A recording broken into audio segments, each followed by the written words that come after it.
Well. Trump. Tonight, TSA travel woes causing scenes like this at airports in Atlanta, New York City, and Houston. A sea of people trying to escape for spring break, instead finding themselves trapped in long security lines. I don't know, a couple of thousand people on right now. On Truth Social, President Trump saying he'll move ICE agents to the airports where they will do security starting Monday, adding he has told them to get ready. While Elon Musk on X offering to pay the salaries of TSA personnel during this funding impasse. An attempt by Senate Democrats to advance a bill funding just the TSA. The motion is not agreed to. Failing to secure enough votes today. TSA officers going on 36 days without pay as the partial government shutdown continues with no sign of a resolution. The TSA saying more than 400 officers have quit their jobs. Others are calling in sick. Friday, more than a quarter of officers didn't show up at JFK. Roughly a third were a no-show in Atlanta. And at Houston's Hobby Airport, more than half. Some are getting second jobs to make ends meet. I have a really good friend that is part of the TSA. He's reached out to me a couple times about things that are going on and maybe other job opportunities for him, but he is definitely struggling right now. Denver International Airport setting up a collection box. Today we dropped off some gift cards to grocery stores and gas stations, quite a few for them to use, hopefully. At Newark Liberty, some arriving early to avoid any problems. I didn't know what to expect, and I've been tracking it online. Whatever the solution, travelers are anxious for the turbulence to end.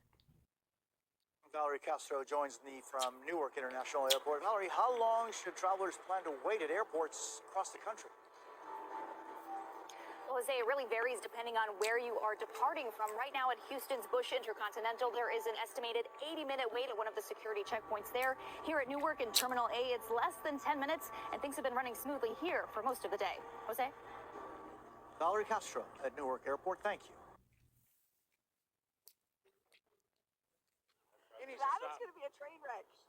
I mean, I'm not saying they can't do a good job, but it's not the same job. It's not the same job. I mean, I feel like that would be okay if they're willing to step in and do a decent job and do what they're supposed to do and follow what the TSA agents do. Mixed reactions from travelers at Newark Airport as they consider President Trump's idea to send federal immigration officers to secure the nation's airports. The president floating the plan on his social media platform, Truth Social, writing he would send ICE, quote, if Democrats do not allow for just and proper security at our airports and elsewhere throughout the country. On this vote, the yeas are 41 and the nays are 49. The president threatening the idea following today's failed vote in the Senate that would have restocked the bank account of DHS and the agencies that fall under its umbrella.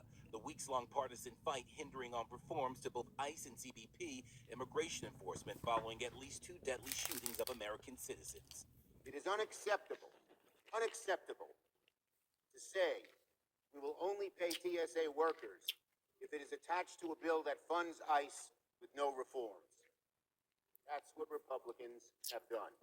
The showdown stopping paychecks for TSA officers, which officials say has led to an increase in call-outs on top of more than 400 workers who have called it quits. That translating to long lines, long waits, and a lot of frustration as some airports are forced to consolidate checkpoints. Woosah. Very frustrated. Will Simpson having to rush to LaGuardia for an alternate flight after he says the wait in Newark's TSA line made him miss his original flight home. And they said, you're not going to make it, so go to another airport. Just give me a heads up. So I had to get all my bags again, and now I got to get an Uber $110 to go to LaGuardia. Others say they hope their TSA experience is more pleasant than that. Adding a paycheck would help. Come on, Congress, just fund it.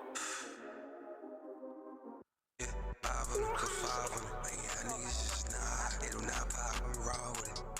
I mean, my type of skelly who what the bro, I ball with it. And niggas do too much, you can't keep up grandpa with it.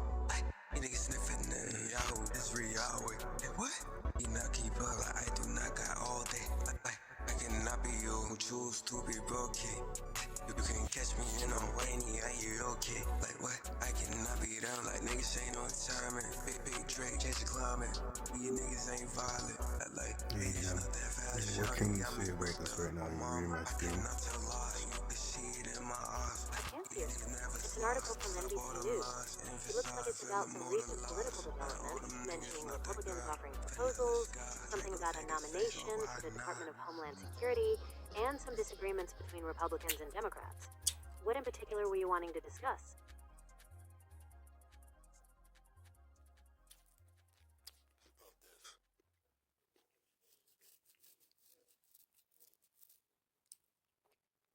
It's about this. I see the headline now about Trump sending federal immigration agents to airports amid a DHS shutdown. The article goes into the president's statements and the political dispute over funding. Is there a particular aspect of this you'd like to delve into? I just saw the headline today and I just thought I'd skim through it. Get a good breakdown.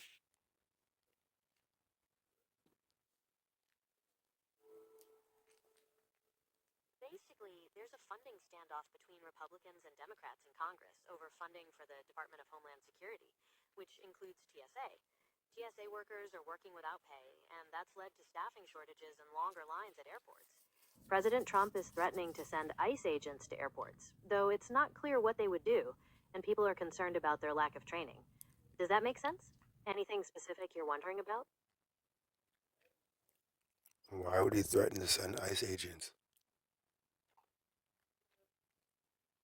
The article suggests it's a political tactic. By threatening to send ICE agents, he might be trying to pressure Democrats to agree to the funding bill the Republicans want for the Department of Homeland Security. He's framing it as a way to deal with the TSA staffing shortages, but some people argue they wouldn't be helpful since they aren't trained for that work. Does that make sense?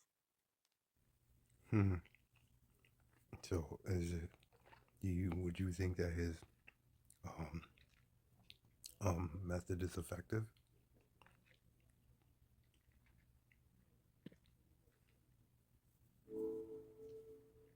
That's a tough question, as there are different viewpoints on it. Some federal officials say bringing in ICE agents could be a force multiplier, helping with tasks like monitoring exits and checking IDs to free up TSA workers for screening. However, the Union for TSA Employees and other critics argue that ICE agents aren't trained for airport security, so it might not really solve the problem and could even be unsafe. So it depends on what you consider effective, getting more bodies in place versus making the security process actually more efficient. What do you think?